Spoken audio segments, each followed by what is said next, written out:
हम्म। हमारा संलिखना संथारा समाधि का विषय चल रहा है। 12 भावनाओं में से कौन सी भावना चल रही है? संवर भावना। संवर भावना की बात चल रही थी, और यहां पर हमने इसको छोड़ा था कल। यहां से थोड़ा और देख लेते हैं। आत्मा स्वभाव से ही सुख रूप है। आत्मा स्वभाव से ही सुख रूप है, और उसके आश्रय से सुख की उत्पत्ति होती है। किसके आश्रय से? आत्मा के आश्रय से। और ये बात आपने बहुत अच्छी तरह से सुनी हुई है। समय सार की अंतिम गाथाओं में यही निष्कर्ष निकाला है कि मुक्ति का कारण, जो अनंत सुख का कारण, मात्र आत्मा का आश्रय है। यानी आत्मा का आश्रय मतलब आत्मा में ही समाहित हो जाना, उसी में लीन हो जाना। तो उसके आश्रय से सुख की उत्पत्ति होती है, कि जो चीज जहां है वहीं से तो मिलेगी।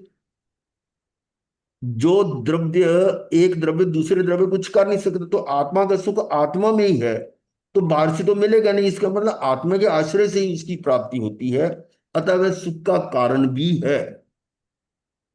आश्रय भावना में ये बताया गया था और यहां ये बता रहे हैं कि सुख स्वभावी आत्मा के, सुख स्वभावी, जिस आत्मा का स्वभाव ही सुख है, ऐसे सुख स्वभाव वाली आत्मा के आश्रय से मोह राग द्वेष का अभाव होकर क्या होगा? मोह राग द्वेष। जहां राग द्वेष और मोह होता है ना, उसका क्या अर्थ होता है? मोह भी तो राग द्वेष होता है, पर यहाँ मोह भी लिखा है, राग द्वेष भी लिखा है। इसका क्या मतलब है? मोह यानी दर्शन मोह नहीं है। यस, बिल्कुल। यह पहले बताया था मैंने। यहाँ तीनों होंगे ना, तो मोह तो है दर्शन मोहनी है, मिथ्यात्व। और राग द्वेष है चरित्र मोहनी है। अगर केवल मोह लिखा हो तो फिर राग द्वेष भी उसका अर्थ हो सकता है। यहाँ दोनों है ना, मोह भी और राग द्वेष भी है। इसलिए दर्शन मोहनी और चरित्र मोहनी दोनों है। उससे उस दोनों का अभाव होकर, यानी दर्शन मोहनीय का और चरित्र मोहनीय का अभाव हो जाता है। किसके आश्रय से? आत्मा के आश्रय। और ऐसा होने से जो अनाकुल, अनाकुल का मतलब जिसमें आकुलता नहीं है, आनंद उत्पन्न होता है, वही संवर है। इसका मतलब आश्रम भावना वो तो कारण है, और ये कार्य हो गया। हम्म। और कारण कार्य का अभेद दृष्टि देखें तो संवर भावना और ये क्या है ये? अच्छा, ये ऊपर था ना वो, ये आत्मा के आश्रय से वो प्राप्त। अनाकुल, अनाकुल पे थे हाँ। और इसकी। हाँ जी। संवर सुख रूप है। संवर सुख रूप है, तथा मोह राग द्वेष के अभाव रूप सम्यक दर्शन ज्ञान चरित्र रूप परिणमन ही संवर है। ये जो है उसमें ज्ञान दर्शन चरित्र में ही स्वयं को जानना, स्वयं को पहचानना, मानना और उसी में रमन करना, ये चरित्र रूप है। ये भी संवर। ये दर्शन ज्ञान चरित्र रूप परिणमन मोक्ष मार्ग होने से सुख का कारण भी है। सुख कारण क्यों? क्योंकि इससे मोक्ष की प्राप्ति होती है। दर्शन ज्ञान चरित्र रूप परिणमन, यहां दर्शन ज्ञान चरित्र कहा गया और वहां पर कहा था आत्मा के आश्रय से। दोनों में अंतर क्या है? दोनों सेम ही है, एक जब बोलेंगे तब आत्मा का आश्रय बोलेंगे, हम्म। और ठीक है। ये भेद रूप से बोलेंगे तब दर्शन ज्ञान चरित्र बोलेंगे। हाँ, जहां भेद रूप आता है वो व्यवहार होता है। भेद रूप जब व्यवहार में भेद रूप किया जाता है, निश्चय में नहीं होता। तो निश्चय से तो ये है आत्मा का आश्रय। व्यवहार में ये कहा जा सकता है कि दर्शन ज्ञान चरित्र रूप परिणमन मोक्ष मार्ग, मोक्ष से मोक्ष का कारण बताया। लेकिन इसको और गहराई समझे तो ये दर्शन ज्ञान चरित्र रूप क्या आत्मा ही है। हम्म। ठीक।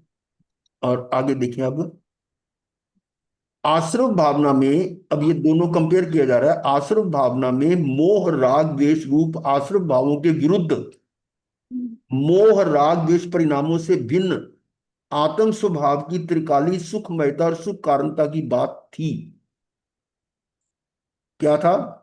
कि उस आश्रम भाव ने बताया कि भी इस तरह के ये जो कर्मों के आने के रास्ते हैं उससे हमारा अ, यानी उसके विरुद्ध, आश्रम भावों के विरुद्ध जाने से, जो पहले बात आ चुकी है, आश्रम का निरोध ही संवर है। तो उसी बात को यहाँ दोहराया जा रहा है कि आश्रम भावों के विरुद्ध यानी उसका निरोध करने से मोह राग द्वेष परिणामों से भिन्न, जिसमें मोह राग द्वेष नहीं होंगे, ऐसे परिणाम नहीं होंगे, उनसे भिन्न आत्म स्वभाव की त्रिकाली सुखमयता और सुख कारणता की बात थी।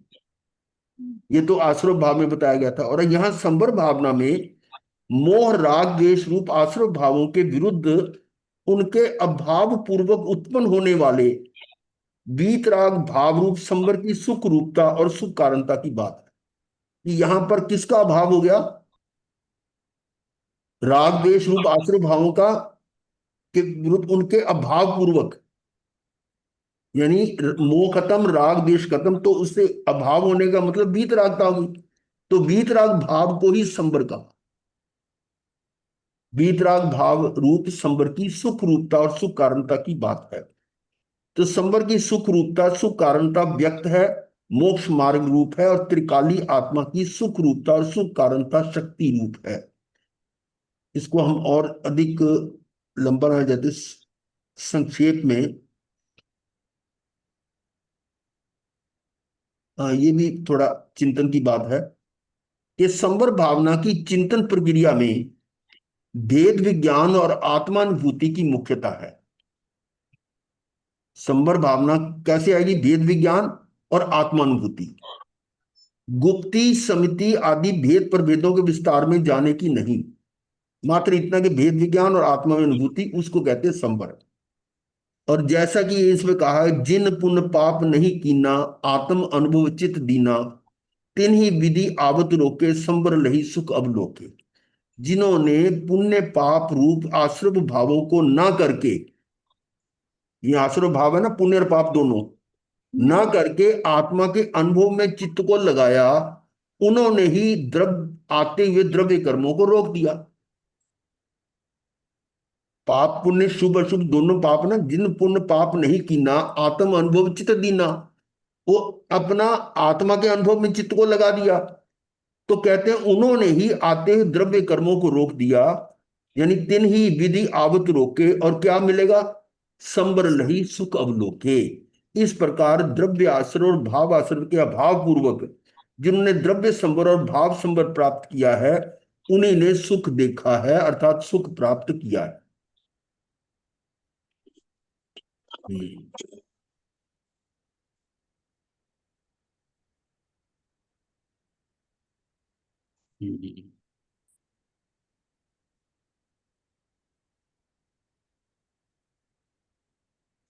हम्म। ये काफी लंबी चर्चा है, मैं उसका शॉर्ट में देख रहा था। हम्म। हम्म। हाँ, ये था वेद विज्ञान मात्र दो वस्तुओं के बीच भेद जानने का नाम नहीं है। भेद का मतलब दोनों को डिफरेंशिएट करना। षट द्रव्यमयी संपूर्ण लोक को स्व और पर इन दो भागों में विभक्त कर, षट द्रव्यमयी संपूर्ण लोक को स्व और पर कैसे डिवाइड करोगे? आत्मा और बाकी सारे छह के छह पांच द्रव्य द्रव्य। आत्मा को छोड़कर सारे पर है। तो स्व और पर दो भाग हो गए। इन दो भागों में विभक्त कर पर से भिन्न स्व में एकत्व स्थापित करना ही सच्चा भेद विज्ञान है। थोड़ा चिंतन करें कि मात्र इतना जान लेना काफी नहीं है कि मैं शरीर नहीं हूं, मैं आत्मा हूं, यानी अपने आप को दूसरों से अलग करना। ये सुबह की उसमें क्लास में भी चल रहा था। तो यहां क्या है कि पर से भिन्न स्व में एकत्व स्थापित करना ही सच्चा भेद विज्ञान है। अपने में एकत्व, मैं एक शुद्ध आत्मा, अनित्य शरण और अशुचि जड़ शरीर तो पर हैं ही, अपनी ही आत्मा में उत्पन्न मोह राग द्वेष रूप अशुचि आश्रय भाव भी पर ही हैं। ये हमने सुबह वाली क्लास में किया था कि मेरे लक्षण और इस जड़ शरीर के लक्षण दोनों भिन्न है, दोनों भिन्न। तो इसलिए वो मुझसे अलग है। और ये जो मोह राग द्वेष है ये भी मेरा गुण नहीं है, इसलिए ये भी पर है मेरे लिए। जड़ शरीर एवं पुण्य पाप रूप शुभ अशुभ भाव तो दूर, गहराई में जाकर विचार करें। अब ये पॉइंट जरा और ध्यान से समझने वाला है कि ये तो जड़ शरीर तो अलग है ही, और पुण्य पाप रूप शुभ अशुभ भाव भी हट गए, ये भी समझ लिया। गहराई में जाकर विचार करें तो आत्मा के आश्रय से आत्मा में ही उत्पन्न होने वाले संवर निर्जरा मोक्ष रूप वीतराग भाव भी पर्याय होने से पर की सीमा में आते हैं। ये बात थोड़ी जल्दी हजम नहीं होती। क्या है? आत्मा के आश्रय से आत्मा में ही उत्पन्न हो रहे हैं संवर निर्जरा मोक्ष भाव, जो वीतराग भाव हो रहे हैं। पर ये जो भाव है वो भी मुझसे भिन्न है, वो पर्याय है, और पर्याय मैं हूं। पर्याय से मैं जिसमें मेरे वो झलक रहे हैं ना, उससे अलग हूं। उस तरह से कहा है कि ये वीतराग भाव शुद्ध भाव भी पर्याय होने से पर की सीमा में ही आते हैं। क्योंकि ये हमें उस टाइम जो पहली बार हमने पढ़ा था समय सार में, जो उस समय साथ में थे, तो उसमें बताया कि जो निर्मल पर्याय है ना वो भी मुझसे भिन्न है। निर्मल पर्याय तो वो है ना जो बिल्कुल निर्मल हो चुकी, जो आत्मा को देख रही है, पर मैं पर्याय से भिन्न हूं। मैं तो शाश्वत ध्रुव आत्मा हूं, वो है। तो उस पर की सीमा में आते हैं। और स्व तो पर और पर्याय से भिन्न जो स्व है, जो मैं आत्मा हूं, वो पर और पर्याय दोनों से भिन्न एकमात्र ज्ञानानंद स्वभावी ध्रुव आत्म तत्व ही है। ये बात जल्दी समझ में नहीं आती? मथेन वंदामी, हाँ जी, हाँ बोलिए। ये द्रव्य द्रव्य जिसमें गुण और पर्याय, मतलब द्रव्य उसको ही बोलते हैं जिसमें गुण और पर्याय है। तो हाँ हाँ, द्रव्य में से ही पर्याय निकल रही है। द्रव्य में उठ और रही है। और बिल्कुल आप ठीक आपने फरमाया है। कि पर्याय निर्मल हो तो भी वो द्रव्य की नहीं है, ये समझ में नहीं हाँ, वो आया। भी मुझसे भिन्न है, क्योंकि वो पर्याय ही है। पर्याय से भी हटकर हमने ध्रुव आत्मा पर जाना है। नहीं समझे? महाराज जी, ध्रुव आत्मा पे जाना नहीं है, हम पर्याय नहीं, बड़ी पर्याय बात यह है, को निर्मल जो कर अपने अंदर अध्रुव आत्मा को झलकाना है। तो और तरह समझो कि जो निर्मल पर्याय है वो भी प्रतिक्षण बदल रही है, हाँ, और जो ध्रुव आत्मा है वो तो नहीं बदल रही ना। नहीं तो बदल रही नहीं है, बदल रही, वो मैं हूं। लेकिन पर्याय भी तो द्रव्य में से ही निकल रही अब है ना। बिल्कुल हो रही है, बिल्कुल हो रही है। जो प्रतिबिंब बन रहा है वो दर्पण में ही बन रहा है, हम्म फिर भी वो जो प्रतिबिंब है वो दर्पण नहीं है। जबकि दर्पण के अंदर ही है। वो क्यों नहीं है? कि दर्पण तो ध्रुव है, और हम्म जो प्रतिबिंब बन रहा है वो हर समय बदल रहा है। तो दोनों में लक्षण का भेद हो गया कि प्रतिबिंब जो है हाँ। वो क्षणिक है, हर समय बदल रहा है। हम्म और जो जो दर्पण है, यानी जिसमें वो प्रतिबिंब बन रहा है, वो ध्रुव है। तो दोनों में लक्षण भेद हो गया, नहीं हो गया? हाँ, समझने के लिए तो लक्षण भेद है, लेकिन हाँ। ये ये जल्दी ये से निश्चय में मतलब यही, अटक जाता निश्चय में है। तो यही है। व्यवहार में तो हम कह देंगे निर्मल पर्याय वो सम्यक दर्शन हो गया, ये हो गया। ये जो पर्याय आत्मा के सन्मुख हो जाती है वो समझो कि आपका सम्यक दर्शन आत्म अनुभूति हो गई। परंतु हम्म जो मूल शाश्वत ध्रुव आत्मा है, वो तो हाँ। वो है जिसमें कोई भेद, कोई उसमें यानी कोई जो नियत है, अद यानी ध्रुव है वो, और हम्म पर्याय ध्रुव नहीं है। हम्म ये अंतर है। हम्म फिर समझ में आ जाएगी। और आगे देखिए, सम्यक दर्शन ज्ञान चरित्र के मोक्ष मार्ग रूप निर्मल भाव भी देय नहीं है। लो ये वही बात आ गई आगे। सम्यक दर्शन ज्ञान चरित्र के मोक्ष मार्ग रूप जो निर्मल भाव आया, हम्म वो भी ध्येय नहीं है, वो भी मेरा लक्ष्य नहीं है, श्रद्धेय नहीं है, परम ज्ञेय भी नहीं है, आराध्य भी नहीं है। अब बोलो हम्म कि वो भी, उसकी भी श्रद्धा है, श्रद्धेय नहीं, श्रद्धान करने वाली नहीं, परम ज्ञेय भी नहीं है। परम ज्ञेय तो मैं आत्मा हूं, ध्रुव आत्मा। और आराध्य भी नहीं। आराध्य तो अनंत गुणों का अखंड पिंड, एक चैतन्य स्वभावी निज आत्म तत्व ही है। वो तो मूल एक जो तत्व है, आत्म तत्व, जीव तत्व, वो है।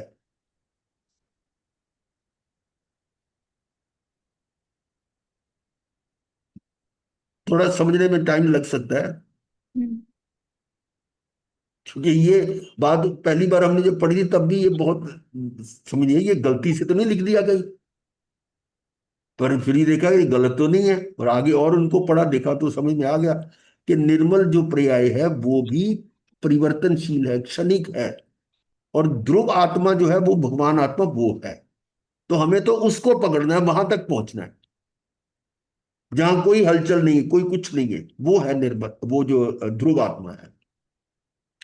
यद्यपि सभी आत्मा ज्ञानानंद स्वभावी हैं, समान हैं, तथापि स्वयं को छोड़कर कोई अन्य आत्मा आराध्य नहीं है, श्रद्धेय नहीं है, परम ज्ञेय भी नहीं है, क्योंकि वे सब पर हैं। सभी आत्माओं में ये तो स्वभाव, ज्ञानानंद स्वभाव तो सब में है, फिर भी वो भी हमारे समान है, सोहम सोहम करते हैं, फिर भी स्वयं को छोड़कर कोई अन्य आत्मा आराध्य नहीं है। ये बात हम कई बार सुन हाँ। चुके हैं, पढ़ चुके हैं कि पर द्रव्य के आश्रय से मुक्ति नहीं है। स्व द्रव्य वो मैं ध्रुव आत्मा हूं, वो है, उसके आश्रय से है। तो यानी ये जो क्या नाम, तथापि स्वयं को छोड़कर कोई अन्य आत्मा आराध्य नहीं है, श्रद्धेय नहीं है, परम ज्ञेय भी नहीं, क्योंकि वे सब पर हैं, और प्रत्येक व्यक्ति का स्वयं तो निज शुद्ध आत्म तत्व ही है। जो मिलना है मुझे अंदर से मिलना है,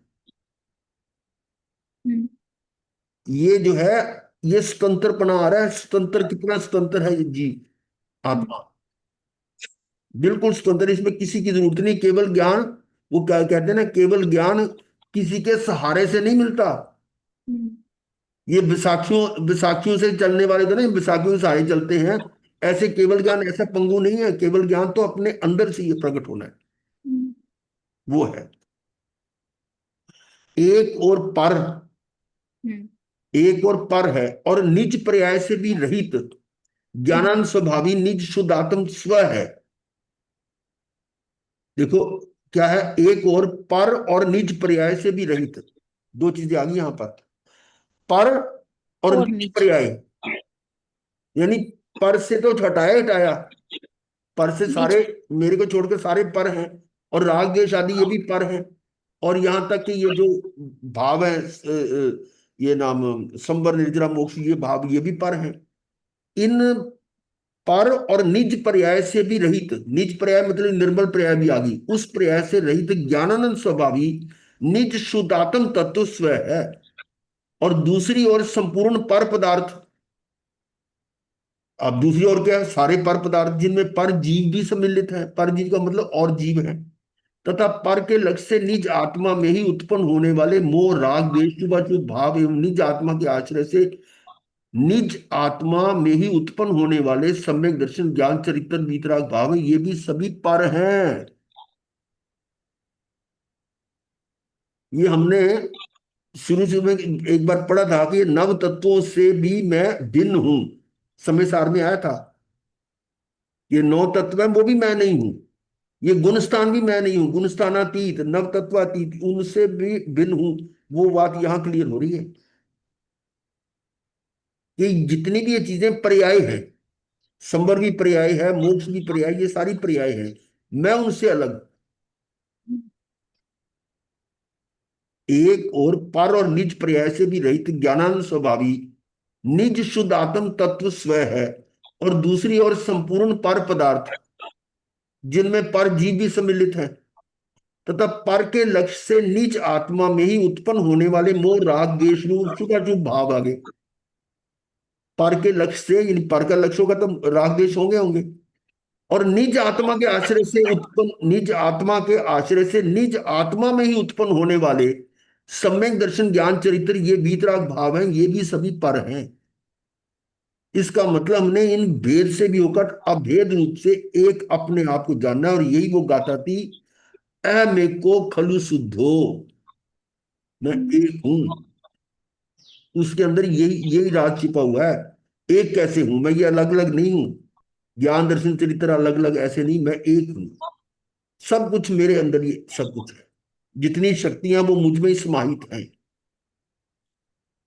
तो इस संपूर्ण जगत को स्व और पर में विभाजित करके पर से विमुख होकर स्व सन्मुख होना ही भेद विज्ञान है, आत्मानुभूति है, संवर है, संवर भावना है, संवर भावना का फल है।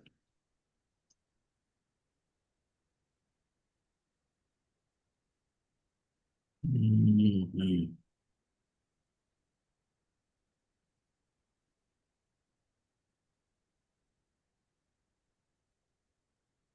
अरे, हाँ, चलो अंत में आ जाते हैं, हम सार निकालते हैं। इस प्रकार भेद विज्ञान है मूल जिसका, और आत्मानुभूति है सर्वस्व जिसका, ऐसी ये संवर भावना अतीन्द्रिय आनंद रूप एवं परम वैराग्य की जननी है। ये निचोड़ निकाला जितना भी हमने पढ़ा है अभी तक, कि वेद विज्ञान मूल है, बेसिक चीज है वेद विज्ञान। और जिसका जिसका भेद मूल है वेद विज्ञान, और आत्मानुभूति है सर्वस्व जिसका, आत्मानुभूति ही संवर होगी ना। ऐसी ये संवर भावना अतीन्द्रिय आनंद रूप, अतीन्द्रिय आनंद का मतलब आत्मा का आनंद, एवं परम वैराग्य की जननी है। वैराग्य की जननी, परम वैराग्य क्या होगा, विरक्ति होगी होगी पर से। संवर भावना संबंधी उक्त समग्र चिंतन का सार, अब ये सार आ रहा है, पर और पर्याय से भिन्न, पर और पर्याय से भिन्न निज भगवान आत्मा के सन्मुख होना है।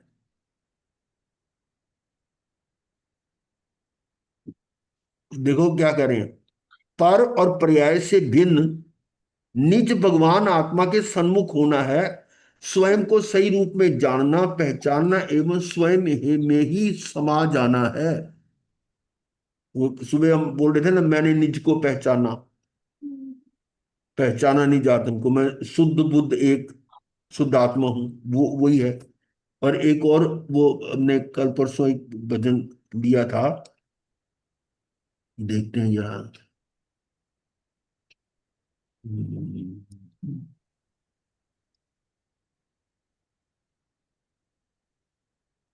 ये देखिए क्या था, देखा जब अपने अंतर को, कुछ और नहीं भगवान हूं मैं, पर्याय भले ही पामर हो, अंदर से वैभववान हूं मैं, देखा जब अपने अंतर को। यानी पर्यायों से भी हट भिन्न हो रहा है, यानी मैं आत्मा पर्यायों से भी भिन्न हूं। तो अब देखिए आगे क्या कह रहे हैं, अतः संपूर्ण, ये क्या आया था यहाँ कि संवर भावना संबंधी समग्र चिंतन का सार क्या है, पर और पर्याय से भिन्न निज भगवान आत्मा के सन्मुख होना है। ये सार है, स्वयं को सही रूप में जानना पहचानना और स्वयं में ही समा जाना।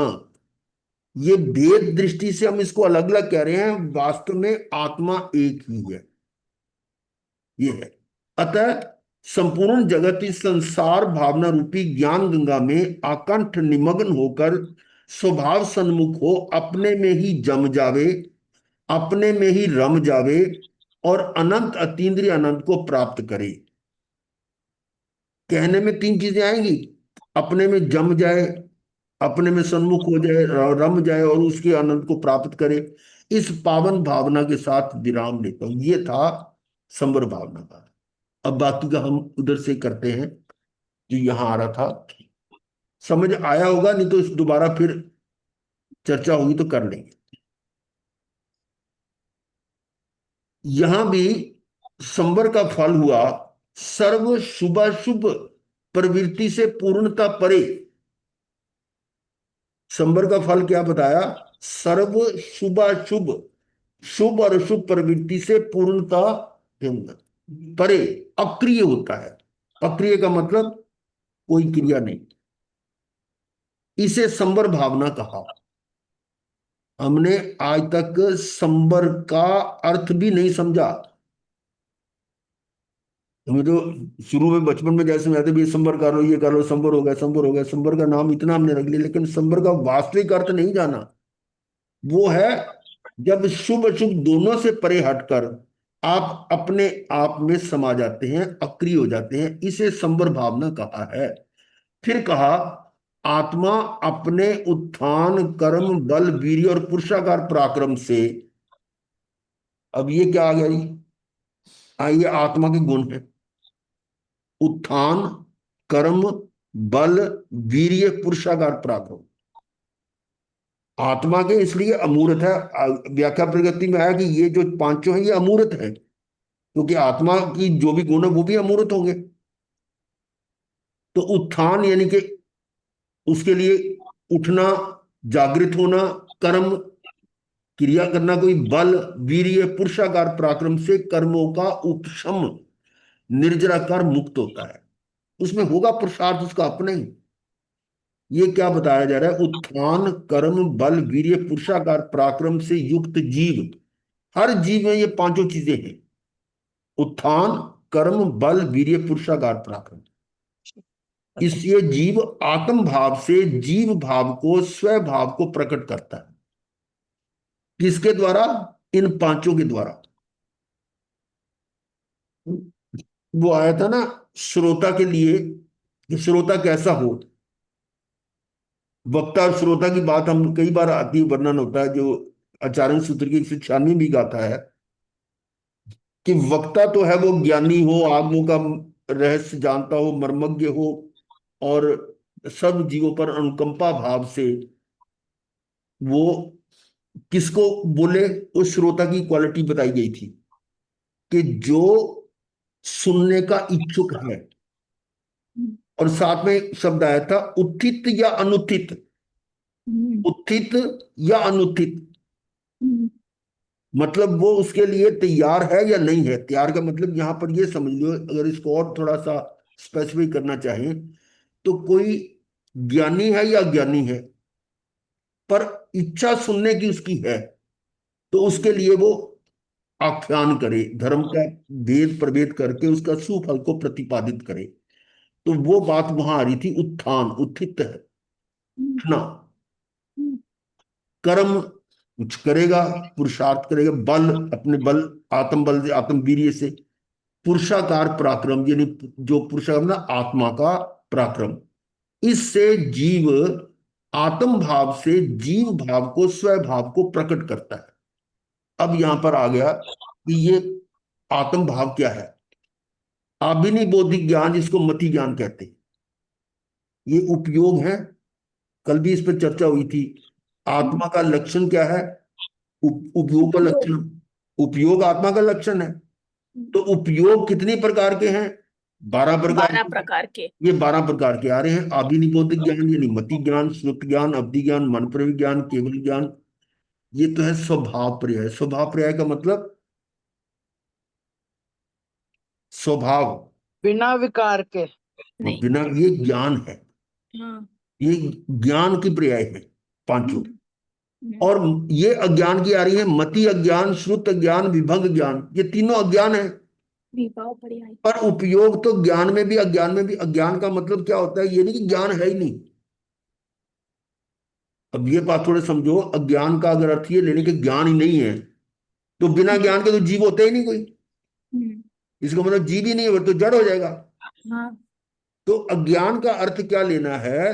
कि जो जानता है पर सही नहीं जानता, हम्म, स्व को जानता नहीं और पर को स्व जानता है। ये जानने का कार्य तो हर जीव में हो रहा है।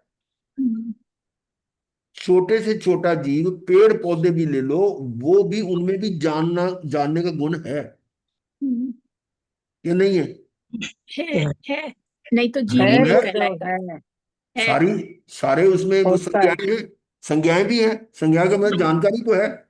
और ये हम्म, वो फिल्म आपने देखी होगी, एक चीज मिलेगी वंडरफुल। हाँ। देखिए गुरुदेव। हाँ, वो ठीक है। देखिए, और बार बार देखने वाली है। ऐसी बात भी नहीं है एक बार देखने से नहीं, कितनी बार देखो आपको आनंद आएगा। हम्म, उसमें पेड़ पौधों में बताया ना कितनी संज्ञाएं हैं उनमें भी, इसका मतलब ज्ञान तो उनमें भी है। तो ये ज्ञान, अज्ञान का मतलब ये नहीं कि ज्ञान है नहीं, पर वो ज्ञान क्या है, वो शरीर को अपना जान रहा है। जो सुख दुख का अनुभव करता है, ये तो साइंस में भी ऐसी परिभाषा आती है कि जीव किसको कहते हैं, जो सुख दुख का अनुभव करता है। यही ना, स्टिमुलेशन होता है उसको।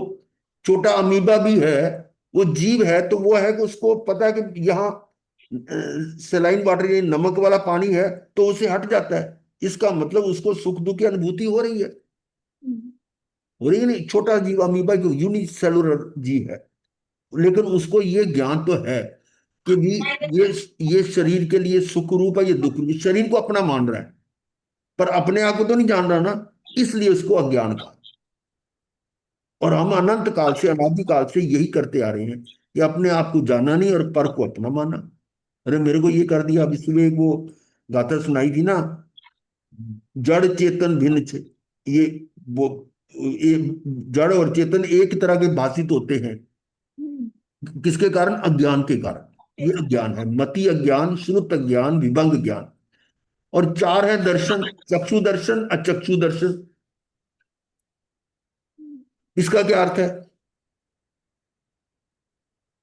दर्शन। आंखों के आंखों अलावा के सिवा जो ज्ञान है वो सारा दूसरे बाकी अचक्षु सभी दर्शन। दूसरे अगर अन्य हम इंद्रिय। अगर हम इसको कहें कि इंद्रियों से जो जानने में आ रहा है हाँ वो जी, दर्शन, वो तो फिर चक्षु। ये क्यों किए फिर। आंख वाला जो है वो चक्षु दर्शन, और जो बाकी सारा है वो बिना अचक्षु दर्शन। वो तो मैं समझता हूं, पर ये चक्षु का अलग क्यों किया, इसके पीछे क्या कारण है। कान को कह देते, अगर गुरुदेव, अगर आंख नहीं होगी फिर भी तो हम जान रहे हैं दूसरी नहीं इंद्रियों नहीं की नहीं, जान सहायता तो से। नहीं रहे, नहीं नहीं नहीं इसको इंपॉर्टेंस क्यों दी गई। भी एक एक को एक तरफ कर दिए, चार अलग कर दिए। हम कहते हैं एक शब्द को क्योंकि ये अलग कर देते, बाकी चार गुरुदेव, अलग कर क्योंकि ये देते। बाद में केवल दर्शन में परिवर्तित हो जाएगा। नहीं, ऐसा भी नहीं है, नहीं नहीं ये नहीं है। इसका ज्यादा है कि अधिकतर हम चीजों को देखकर जानते हैं। देखने में चीजें वो, मैंने सामने देखा, मैंने ये देखा, इसलिए इसको अलग कर दिया चक्षु दर्शन। और चक्षु दर्शन है कि बिना आंख के जो आप जान रहे हैं, वो कैसे है, वो आपके अलग इंद्रियों से कोई गंध आ गई, कोई स्पर्श आ गया, कोई रस आ गया, उसको जान रहे हैं, वो दर्शन, वो भी दर्शन है, वो चक्षु दर्शन। इस तरह से कहा, ज्यादा इसमें गहराई में जाने की जरूरत नहीं है, जस्ट भेद पर भेद है। और अवधि दर्शन क्या है, अवधि दर्शन, अवधि ज्ञान के पहले अवधि होने वाला दर्शन ये अवधि जो तो अवधि दर्शन। ज्ञान अवधि से ज्ञान जानकारी में आ रहा है, वो अवधि दर्शन है। और यहां पर ये विभंग ज्ञान तो अवधि दर्शन ही होता है, वो विभाव पर्याय, यहाँ स्वभाव पर्याय आने चाहिए, ये वाला ना। ये तीनों, चक्षु दर्शन, अचक्षु दर्शन, अवधि दर्शन को विभाव पर्याय कहा है, और केवल दर्शन को स्वभाव पर्याय। गुरुदेव समझ नहीं आया, मतलब अचक्षु दर्शन और अवधि दर्शन में क्या फर्क होएगा? चक्षु दर्शन और क्या कह रहे हैं चक्षु दर्शन और अचक्षु में क्या फर्क है भाई, जो आंख से नजर आ रहा है वो चक्षु दर्शन है, जो हमारे विजिबल है। और जो बिना आंख के आप जान रहे हैं, वो अचक्षु दर्शन है। चार इंद्रिय और मन के द्वारा।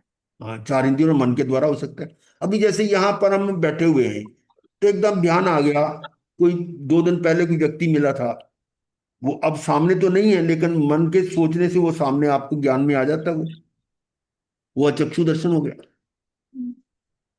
और अवधि दर्शन, ये तीनों जो है ना वो कंप्लीट नहीं है, इसलिए भी भाव पर्याय कह दिया। और केवल दर्शन जो है स्वभाव पर्याय है। ऐसे अनंत परियों के उपयोग को प्राप्त होता है। उपयोग का बताया कि ये जो ना उसके ऐसे यहाँ थोड़ा मेरे को लग रहा है नहीं नहीं ये थोड़ा विभाव पर्याय नहीं होना नहीं चाहिए जम यहाँ। रहे ये जब। स्वभाव पर्याय होना चाहिए, हाँ स्वभाव पर्याय ये होना स्वभाव चाहिए। पर्याय, ये मिस्टेक हो गई या गलती रह गई है, तो मेरे को अभी लग नहीं रहा था कि क्या करेंगे।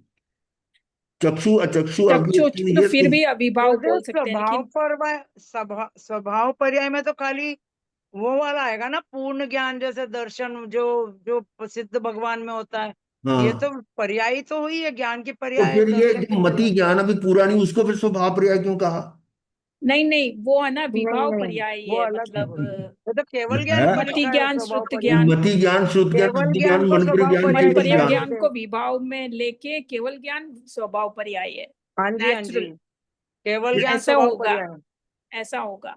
नहीं, हाँ जी, वही है जी, इसको वही है। ज्ञान का मतलब है सम्यक ज्ञान, और अज्ञान का मतलब मिथ्या ज्ञान। वो ये हाँ, हाँ, सम्यक्त्व अज्ञान का अर्थ है मिथ्यात्व, और हम्म, ज्ञान का मतलब सम्यक। सम्यक्त्व। तो ये पांचों अगर सम्यक हैं तो हम्म, इसको हम स्वभाव पर्याय कहेंगे। ओके। और नहीं यदि इन गुरुदेव, तीन, इन्होंने खाली केवल ज्ञान को ही स्वभाव पर्याय बोला है, पहले वालों को नहीं बोला इन्होंने। नहीं नहीं नहीं, ठीक। सबको है, पांचों को है स्वभाव पर्याय, ये शुद्ध अपन कल क्लास में क्लियर गुरुदेव से कर लेंगे। देखना समझ नहीं आया वैसे फिर ये। भाई, पांचों ज्ञान, ये तो ज्ञान है ना, ज्ञान का मतलब ही है कि सम्यक ज्ञान। हाँ, तो सम्यक ज्ञान क्या होगा? तो गुरुदेव अभी भी तो हमें मति ज्ञान है, हमें सम्यक ज्ञान कहाँ है? अरे कहाँ मति ज्ञान कहाँ है? हमारी मति तो ज्ञान में चल रही है, हम तो शरीर वही तो। में। नहीं नहीं नहीं, मतलब जैसे अभी अब हम कोई आपसे पढ़ रहे हैं तो अब थोड़ा पढ़ रहे थोड़ा हैं ना, आने लग गया, तो अभी तो मति प्रैक्टिकल ज्ञान सब। प्रैक्टिकल क्या है? प्रैक्टिकल क्या है? ये जो ये ज्ञान है, ज्ञान का अर्थ यहाँ सम्यक ज्ञान से है। गुरुदेव जहां तक हम्म, मुझे समझ में आता है, जब हम आत्मा को जानने लगते हैं तो वो मति ज्ञान हो, मतलब वो वाला आ जाता है। और जब हमको आत्मा की नॉलेज नहीं है, जैसे कि निगोज वगैरह में होती, तो वो ज्ञान होता है। नहीं, ऐसा नहीं है। हम्म, हम जानते हुए भी अभी पर से हट नहीं रहे, हम्म, तो फिर वो ज्ञान किस चीज का हुआ? क्या ज्ञान हुआ? ऐसा ज्ञान तो अब अभी को भी हो जाता है। गुरुदेव हम ट्राई तो कर ही रहे नहीं हैं। नहीं, अब अभी जो है, आप देखिए सुबह की बात क्लास में था, अब अभी को ज्ञान होता है कि नहीं? 10 पूर्वों से कुछ न्यून तक का ज्ञान हो जाता है उसको। तो हम्म। उसको तो हुआ ही नहीं आत्मा का ज्ञान, वो तो भाई, अज्ञानी है क्यों नहीं ही है। हुआ? वो उसको वो प्रवचन करके कईयों को केवल सम्यक दर्शन दिलवा नहीं सकते। नहीं गुरुदेव, वो बताते हैं ना, जैसे आज सवेरे बात हुई थी सम्यक दर्शन वाली, तो उसको आत्मा की नॉलेज कहाँ है? वो तो बस ऊपर ऊपर से प्रवचन करता है, उसको अरे महसूस नहीं नहीं होती ना, आत्मा। वो तो फिर आप आत्मा क्या, की महसूस। अच्छा अभी आप क्या कर रहे हो बताओ? नहीं नहीं, हमें तो अब क्या आपने कर रहे आत्मा हो समझा दी। ना? हमको तो महसूस होती है गुरुदेव, ध्यान करते हैं जब। नहीं, महसूस उस समय होगी जब आप अपने आप में हो, ये तो शरीर से हाँ जुड़े जी, हुए हाँ हैं। जी, ये हाँ जी, सीधी तो ये बिल्कुल स्पष्ट है कि यहाँ जो मति ज्ञान, श्रुत ज्ञान, अवधि ज्ञान, मंत्र ज्ञान, केवल ज्ञान, ये सम्यक ज्ञान के लिए है। है और ये सम्यक ज्ञान। ऐसा भी हो सकता है कि ये जो पहले वाले चार ज्ञान छायोपशमिक ज्ञान है। ज्ञान तो पर्याय ज्ञान ही हुआ ना, वो उसको हम निर्मल ज्ञान और थोड़ी केवल बोलेंगे। ज्ञान तो छाई नहीं नहीं, ज्ञान फिर भी है। इसको और ज्ञान नहीं हाँ, कह सकते। फिर अगर ये शायद सम्यक वाली बात नहीं है यहाँ पर, वो ये जो ना यहाँ होता है कि ये जो ज्ञान है ना, हाँ, इन पर जो आवरण आता है हम्म, वो देश यानी देश व आवरणीय भी होता है, और ये जो हम्म, केवल ज्ञान है वो कंप्लीट आवरण होता है। हम्म, कितना फर्क है? और नहीं फर्क है। परंतु ये हम्म। बात तो पक्की है कि ये जो ज्ञान का अर्थ है सम्यक ज्ञान, क्या वो थोड़ा तो थोड़ा सा ज्यादा? 100% ज्ञान यानी सम्यक ज्ञान ही है। सम्यक ज्ञान। और अज्ञान का मतलब मिथ्या ज्ञान, हाँ, इसमें कोई शंका नहीं है तो ये एकदम डाउट नहीं है। ना। और चक्षु अचक्षु दर्शन ये भी। गुरुदेव मैं कुछ बोल। गुरुदेव हाँ, सम्यक ज्ञान बोलिए। से वो तो मानते हैं, पर वो पर्याय है ना, शुद्ध ज्ञान जैसे जैसे और होता जाएगा तो केवल ज्ञान बन जाएगा।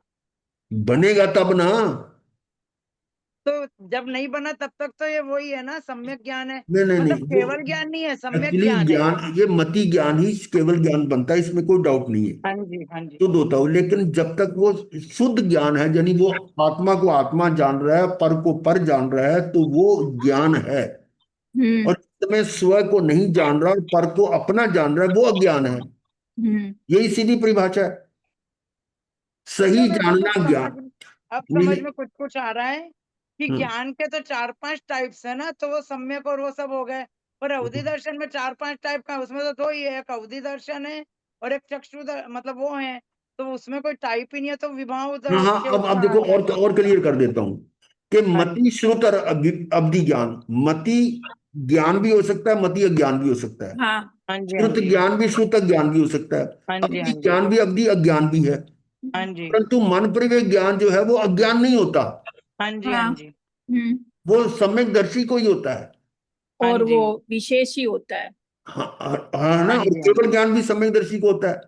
इसलिए इनके अज्ञान नहीं है, मन परिवेश और केवल ज्ञान का अज्ञान नहीं होता। हाँ। बाकी पहले तीनों का ज्ञान हो सकते हैं। हम्म। नरक में जो अवधि ज्ञान वाले कितने हैं, सारे जीव अवधि ज्ञानी हैं हम्म। नरक वाले, लेकिन सारे सम्यकदर्शी थोड़ा ना। हम्म। अब मेरे को क्लियर होगी ये बात कि ये पांच ज्ञान का मतलब है पांचों सम्यक ज्ञान है, हाँ जी, हाँ जी। और और उससे पहले तीन उल्टे हो सकते हैं, बाकी दो नहीं हो सकते। इसलिए अज्ञान में तीन ही आए, मतीय ज्ञान, श्रुत ज्ञान, विभंग ज्ञान। और चक्षु दर्शन, अचक्षु दर्शन, अवधि दर्शन, हाँ जी, इनका भी इसमें तो वो है ही नहीं ना, कोई और टाइप है ही नहीं, दर्शन इसमें तो ये देखना। एक ही है। और केवल दर्शन ये स्वभाव क्रिया है हाँ जी, के अनंत परियों के उपयोग को प्राप्त होता है। यानी ये जो किसके द्वारा, उत्थान, कर्म, बल, वीर्य, पुरुषाकार, पराक्रम के द्वारा ये प्राप्त होता है, ये उपयोग करके करता है। क्यों? क्योंकि जीव का लक्षण उपयोग है। जब उपयोग पर पदार्थ में भटकता है तब विभाव पर्याय प्रकट होंगे। हम्म। जब उपयोग पर पदार्थ में भटकता है, यानी उपयोग पर में लग रहा है, तब विभाव पर्याय है, और उससे क्या होगा, कर्म बनेंगे। जब उपयोग स्व पदार्थ आत्माकार होता है तब स्वभाव पर्याय प्रकट होती है। विभाव से आश्रय और स्वभाव से संबर, ये निष्कर्ष निकला। विभाव से, तो यहाँ से फिर से बता दिए, जब उपयोग पर पदार्थ में भटकता है। हाँ, जब उपयोग पर पदार्थ में भटकता है, यानी जो उपयोग आपका स्व में ना लगकर पर में लग रहा है, शरीर आदि पर लग रहा है, तो वो विभाव पर्याय है, हम्म। और हाँ उससे जी, कर्म बनेंगे। हाँ। हाँ जी, और वही ज्ञान हमारा अंदर लग रहा है। ये हाँ जी, प्रश्न इसमें आया था, राज प्रश्न सूत्र में परदेसी राजा ने पूछा था ना कि आपने आत्मा को देखा है? तो वो केशी मुनि ने क्या कहा था कि हाँ। अब बताओ कौन से ज्ञान से देखा था? उनको अवधि केवल ज्ञान ज्ञान तो हुआ नहीं था, अवधि ये ज्ञान ज्ञान तो नहीं था। हम्म। कौन से ज्ञान से देखा? अवधि ज्ञान से। अवधि ज्ञान। अवधि ज्ञान से आत्मा को देख ही नहीं सकता। अवधि ज्ञान पौद्गलिक ज्ञान है, तो मन प्रयोग, मन प्रयोग भी नहीं, नहीं, नहीं वो भी नहीं है। वो तो मन की बातों का ज्ञान था। श्रुत ज्ञान भी नहीं, मति ज्ञान। मति हम्म। ज्ञान।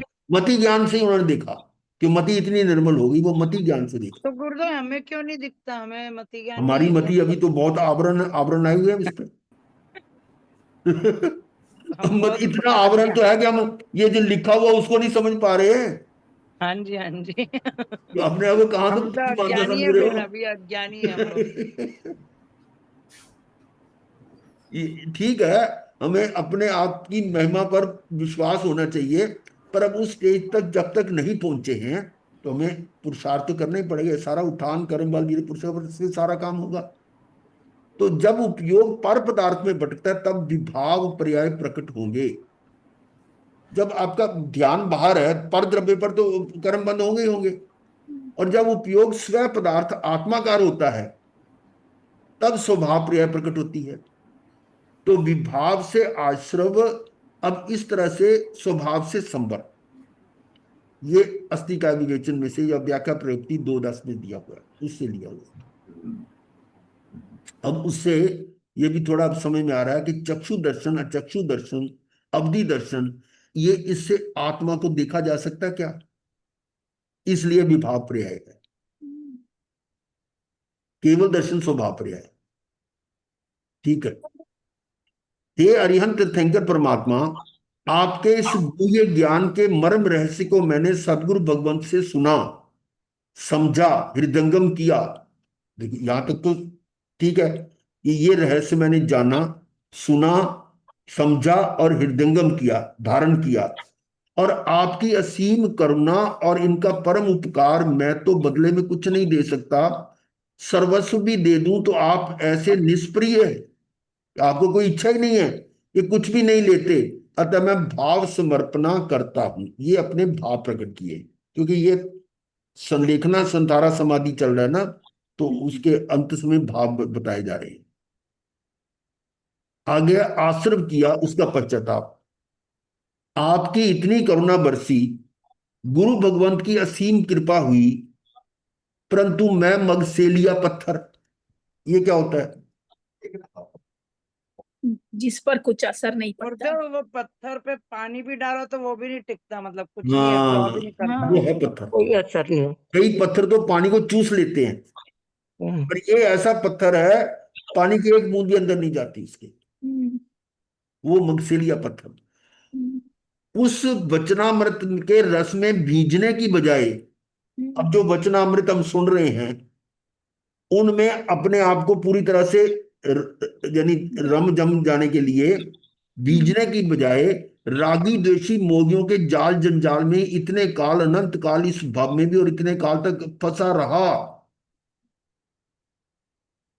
मतलब ये नहीं कि वचन सुने नहीं पहले, जो मैं कहते हैं ना कि हम तो समसरण में भी होके आगे, तो सुने तो होंगे, पर उसके अंदर तक मैं नहीं गया। और ऐसे ही रागी देशी मोहियों के जाल जंजाल में ही इतने काल, अनंत काल, इस भव में भी और इतने काल तक फंसा रहा। मुझे भगवान इसका भारी पश्चाताप होता है, खेद होता है कि मैंने निरर्थक ही अमूल्य समय गवाकर कर्म ही बांधे। मैंने निरर्थक ही अमूल्य समय गवाकर, ये जो समय मेरे को मनुष्य जन्म मिला है, मैं तो ये कहूंगा निरर्थक की जगह अनर्थक भी होना चाहिए। अनर्थी दंड निरर्थक, वाले जो अनर्थ अनर्थ करने दंड। वाले, हाँ जी। कि भी मैंने अपने आप को जब जाना ही नहीं, उस अमूल्य अवसर को गवा रहा हूं, तो अनर्थ तो कर ही रहा हूं। तो निरर्थक भी अनर्थक भी कर रहा हूं। मैंने निरर्थक ही अमूल्य समय गंवाकर कर्म ही बांधे, कर्म आश्रव किया। हे भगवान, जीवन के इस उत्तर काल में, उत्तर काल का मतलब एंड, बुढ़ापे में अंतिम एंड चरण, हाँ अंतिम चरण, हाँ गुरुदेव से हथौड़े पड़ रहे हैं, हथौड़े पड़ मतलब है ही। इस उत्तर काल में, जीवन की इस अंतिम घड़ी में मेरे पास अब कोई उपाय नहीं। अब क्या मैं करूं? कुछ कर नहीं सकता। और ये भी देखो ना कि कोई जरूरी नहीं है कि इतनी अंतिम समय में उसकी इंद्रियां सक्षम हो। इंद्रियां भी क्षीण हो जाती हैं, सुनाई नहीं देता, दिखाई नहीं देता, है ना। तो अब वो गुरुदेव सुनाया करते थे, कभी किसी के घर वो आया, किसी के बेटा की भी, दादी की बहुत तबीयत खराब, आप तक मंगल पाठ सुना दो। बहुत आग्रह किए, चले गए। तो उसको वो कुछ कह रहे हैं, तो बच्चे कह रहे हैं कि तो सुनाई नहीं देता इसको, कान से सुनाई कुछ नहीं देता, अब क्या सुनेगी वो, बोलो। तो उस समय, उस अवस्था में हमारे पास कौन सा शस्त्र है, कौन सा हथियार है जो काम आएगा? ये जो अब आप कर रहे हो, ये अंत समय में आपके स्मृति में आ जाए तो वो आपका काम करेगा। इसका अर्थ यह है कि उस अवस्था तक पहुंचने से पहले ही इसकी साधना कर लो। इसलिए कहा करते हैं कि समाधि मरण अंतिम समय की क्रिया नहीं है। जीवन भर जो समाधि में रहे वही उसकी समाधि मरण होता है। तो प्रैक्टिस तो पहले होगी ना। तो अब वो कह रहे हैं कि मेरे पास अब कोई और शस्त्र है नहीं, एक ही शस्त्र है, वो आलोचना।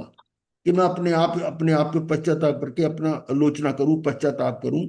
मैं उसके लिए अंतःकरण से पश्चाताप करता हूं, स्वयं को ही धिक्कारता हूं कि इतने काल तक सन्मार्ग, संवर मार्ग प्रत्यक्ष दिखते हुए भी, ये तो समझ आ गई, सुन भी लिया कि संवर जो है वो ही काम करेगा आपका। संवर पूर्व की निर्जरा होती है, ये भी रट लिया आपने।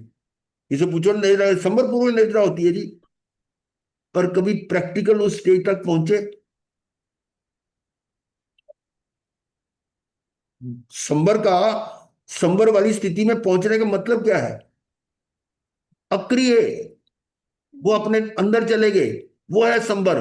और उससे आपको जो है ना, वो जो तप है, संवर भी तो तप है। ध्यान क्या है? 11वां तप है, उससे निर्जरा होगी।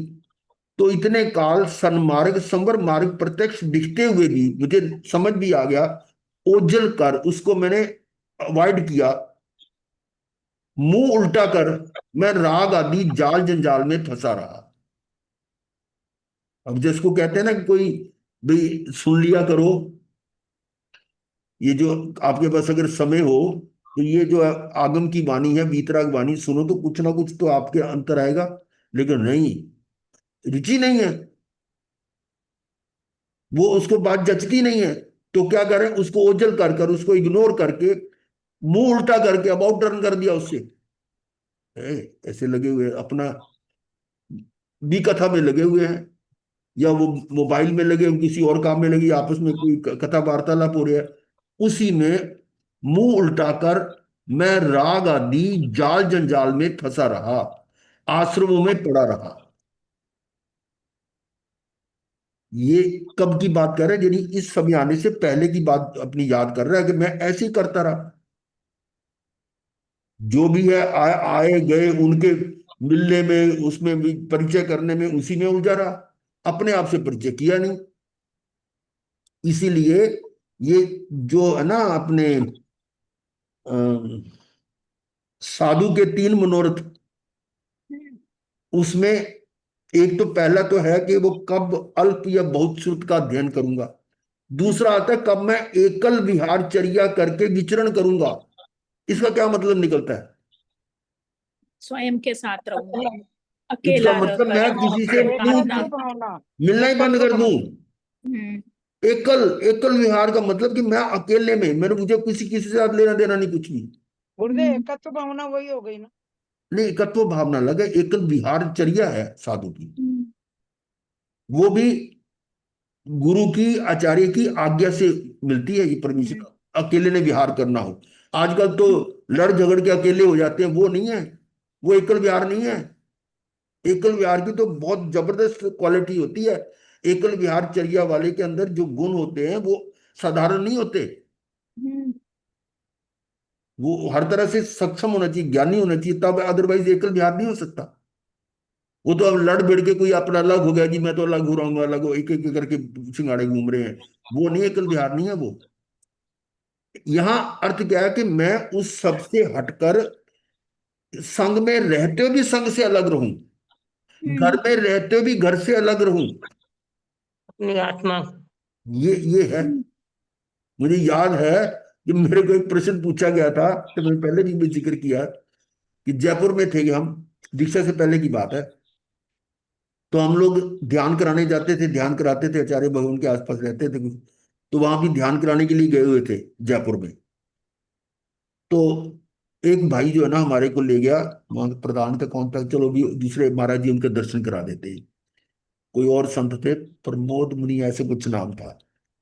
वहां चले गए, उस शाम का टाइम था, प्रतिक्रमण करे, थोड़ी देर बैठे, फिर उन्होंने हमारे से पूछा, कुछ प्रश्न पूछे, और मेरे को उन्होंने इंट्रोड्यूस कराया कि ये वहाँ के दिल्ली प्रदेश के अध्यक्ष हैं उस श्रावक समिति के, और इस तरह से ध्यान वगैरह कराते हैं, वो करवाया इंट्रोड्यूस। फिर उन्होंने मेरे से कई प्रश्न पूछे, ये ध्यान कैसे करते हैं, कौन कराता है, किस तरह से करते हो, कई प्रश्न पूछे। मैंने वो सबका उत्तर दिया। अंत में एक प्रश्न पूछा, तो वो इंपॉर्टेंट प्रश्न, कि इससे आपको क्या लाभ हुआ, हम्म, ये जो आप कर रहे हो इससे आपको लाभ क्या हुआ है? मतलब स्वाध्याय से। नहीं, ये नहीं, ध्यान ध्यान से। वगैरह, ध्यान स्वाध्याय कराते थे हम, स्वाध्याय ध्यान कराते थे, तो इससे आपको क्या लाभ हुआ? तो मेरे मुंह से अचानक अनायास ही निकला कि अब हम घर में रहते हुए भी घर में नहीं होते। हम्म, और इसमें कोई मेरे शब्दों में गलती नहीं थी, हम्म, मतलब मैं अपनी बात अपने मुंह से कहूं वो नहीं है, लेकिन इस तरह की स्थिति बनी थी। तो वो जो है ना कि अपने आप को जंजाल से अलग कर लो, जितना जंजाल में फंसोगे उतना परिग्रह है ये तो। ये कुछ संत भी हमें ऐसे मिले, एक एक ऐसे संत थे, मैं नाम भी नहीं जानता, वो कहते भाई, वो ना हमारे नाम पूछा ना हमने उनका पूछा, कहते भी क्यों करे पूछे हम, क्यों परिग्रह बढ़ाए हम, धर्म चर्चा करनी तो करो। वो करते थे। वो क्या नाम, ये त्रिनगर में थे रोशन लाल महाराज जी, और मेरा अच्छा परिचय था, तो मैं जाता था, मेरे से चर्चा भी होती थी, धर्म चर्चा भी करते थे। और हमारी माता जी जाते थे ना, उसके माता जी के भाई लगते थे, मेरे भाई, मामा के लड़के थे, उसे बात ही नहीं करते थे। वो हमेशा मेरे कहते मेरे से तो बात ही नहीं करते। मैं कहा मेरे साथ तो घंटों घंटों बातें करते हैं। मतलब कहने का क्या है कि इधर उधर की बातें ना करके भी, मैं हाँ मेरी बहन आई है, मेरा ये आया, मेरा वो आया, इस तरह की बात नहीं। तो उसको कहते हैं कि उससे हटकर जाल, मैं ऐसे अपनी मतलब स्वाध्याय की बजाय इसी में परिचय बढ़ाने में लगा रहा। ये अपनी पश्चाताप कर रहे हैं कि ये संवर मार्ग के दिखते हुए भी मैं उसको ओझल कर, मुंह उल्टाकर मैं राग आदि जाल जंजाल में फंसा रहा, आश्रमों में पड़ा रहा। है कि नहीं? मुझे धिक्कार है, धिक्कार है। मेरा वह समस्त अपराध पाप निष्फल हो, निष्फल हो। आपका कहा नहीं माना। हे गुरु भगवंत, उन मार्ग का मतलब जो गलत मार्ग है, सन मार्ग का उल्टा उन मार्ग, उत्पथ संसार मार्ग को पकड़े रखा। ये दोनों कैसे मार्ग हैं? जो सही नहीं है, कुपथ है, कुमार्ग है। उन संसार मार्ग को पकड़े रखा और आपके प्रति भी अवमानना कर घोर अपराध किया। कैसे अवमानना की? भगवान आप ये कहते हैं कि हमारे गुरुदेव के पास में एक ऐसे आए थे भाई, काफी उम्र लंबी थी, तो उन्होंने जैसे वो कहते थे कि भाई देखो, ये थोड़ा भी आपने आत्मा के बारे में सोचो, या जो अनंत सुख तो अंदर है। महाराज जी आप और बात करो जो करनी है, हमें तो घर में आनंद आ रहा है। हमकी 90 साल की उम्र उसकी, है ना? तो ये क्या है? ये गुरु की अवमानना नहीं, बल्कि वीतराग वाणी की अवमानना है। ये गुरु जो है वो आपको वीतराग वाणी तो सुना रहे हैं ना, उसकी उसकी अवमानना कर ली। और वो ये थोड़ा उस समय सोचेगा कि मैं इसकी अवमानना कर रहा हूं। वो तो अपना रोब से कह रहा है, हमें तो आनंद आ रहा है, लहर बहर है। समझे ना? तो ये है कि मैंने अवमानना कर घोर अपराध किया, मैंने आपकी बात सुनी नहीं, आपके प्रति भी अवमानना का घोर अपराध किया। मेरे अपराध को क्षमा करो, क्षमा करो, क्षमा करो भगवान। अब इस बेला में आपका ही सहारा है। अब आपका सहारा कहो, ये व्यवहार की बात है। वास्तव में जो उन्होंने वचनामृत या वचन बताए, जो वाणी बताई, उसके आश्रय से अपना आश्रय लेना है। असली आश्रय किसका लेना है? अपना। स्वयं अपनी आत्मा। उंगली जड़ पकड़कर, हाँ जी क्या कह रहे हैं आप? उंगली पकड़कर मुझे उस सन्मार्ग पर पहुंचा दो। ये थोड़े विनय भाव हैं, पहुंचाने वाला कोई दूसरा है नहीं। कहते हैं ना, समझाने से कोई नहीं समझता, समझने से समझता है। अगर मैं कहूं कि मैं आपको समझा रहा हूं, तो मैं भी मिथ्यात्वी हूं, मैं भी पापी हूं, क्योंकि भगवान की वाणी का उल्टा बोल रहा हूं मैं। भगवान कहते हैं मैं नहीं समझा, तो मैं कैसे समझा सकता हूं? समझाने से नहीं, समझने से समझता है। तो लेकिन व्यवहार की भाषा में ऐसा बोल देते हैं कि अब मेरे को पार लगा दो, जैसे भी है। अहो आपकी अनंत कृपा हुई, ये भी व्यवहार की भाषा है, नीचे में नहीं है। नीचे में तो अपना स्वद्रव्य स्वद्रव्य काम करता है। अब संबर मार्ग पर आ गया, सर्व राग आदि मेरे मार्ग से हट जाओ। अब ये क्या कह रहा है? आपकी अनंत कृपा हुई, संबर मार्ग पर आ गया, सर्व राग आदि मेरे मार्ग से हट जाओ। अब कहता हट जाओ मेरे मार्ग से, राग आदि को इधर झांकना ही मत, आना ही मत। ये अपने आप को इंस्ट्रक्शन दे रहा है। तुम्हारे आने का स्वागत कर मैं बहुत दुखी हुआ। कोई राग आदि कर्म आश्रम नहीं, मात्र वीत रागता, मिथ्यात्व। ये क्या है? अब क्या कह रहा है कि वो तुम्हारे आने का स्वागत कर मैं बहुत दुखी हुआ। अब मुझे कोई राग आदि कर्म आश्रम नहीं, मात्र वीत रागता है, मिथ्यात्व लेश मात्र नहीं, मात्र शुद्ध शुद्ध आत्म दर्शन, सर्व रति अरति से परे पूर्णता विरत होता हूं। ये आपकी टेस्टिंग है वहां पर, कि जो अभी आप सीख रहे हो, उस अंत समय में ये भाव आ जाए।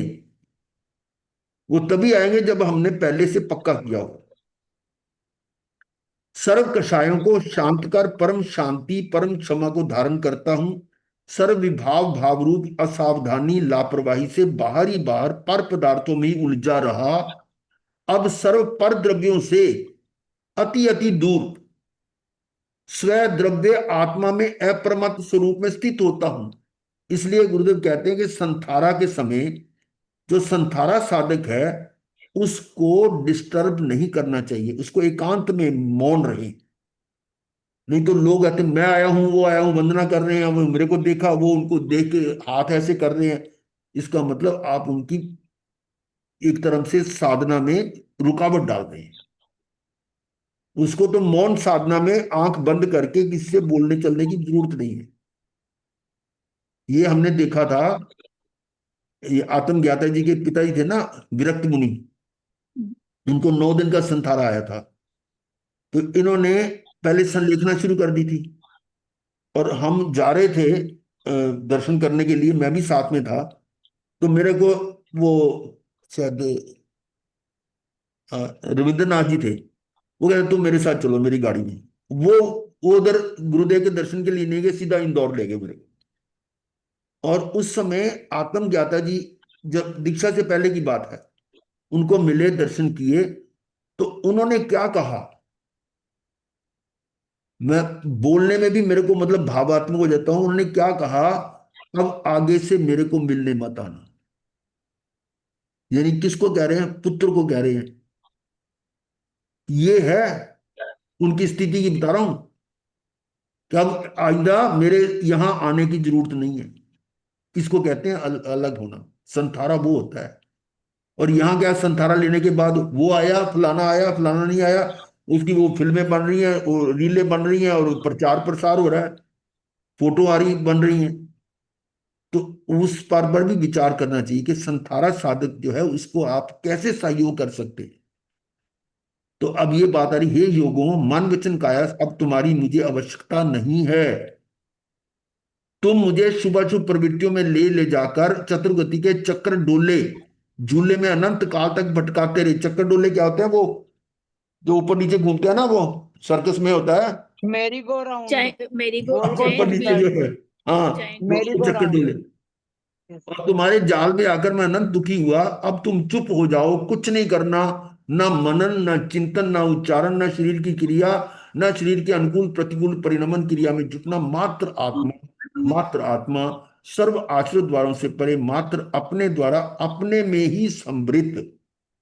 अब अपने में समृद्ध होने में आपको जो है परिजनों का या सहयोग क्या होना चाहिए, वो उस पर चिंतन करो कि उस समय की स्थिति में कैसा हो। मैंने तो लिख के लगा रखा था अपने कमरे के बाहर कि मेरे को इसमें जरूर जरूर सहयोग देना, मेरी उस स्थिति में, ताकि मैं उसी संलेखना संतारा के भाव में रहूं। ये सहयोगियों का ये फर्ज है।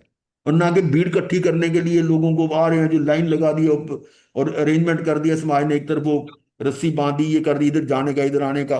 ऐसे बहुत ड्रामे होते हैं, परंतु वो देखा जाए तो साधक के हिसाब से वो सही नहीं है। हाँ जी, फिर यदि, आत्मा में थोड़ी जा पाएगा वो अगर ऐसे करेंगे वही तो। तो कह रहा हूं ना, हाँ जी। हम उसमें तो बाधा डाल रहे हैं ना हम तो। हाँ। चलिए, अब समय हो गया, बाकी फिर करेंगे।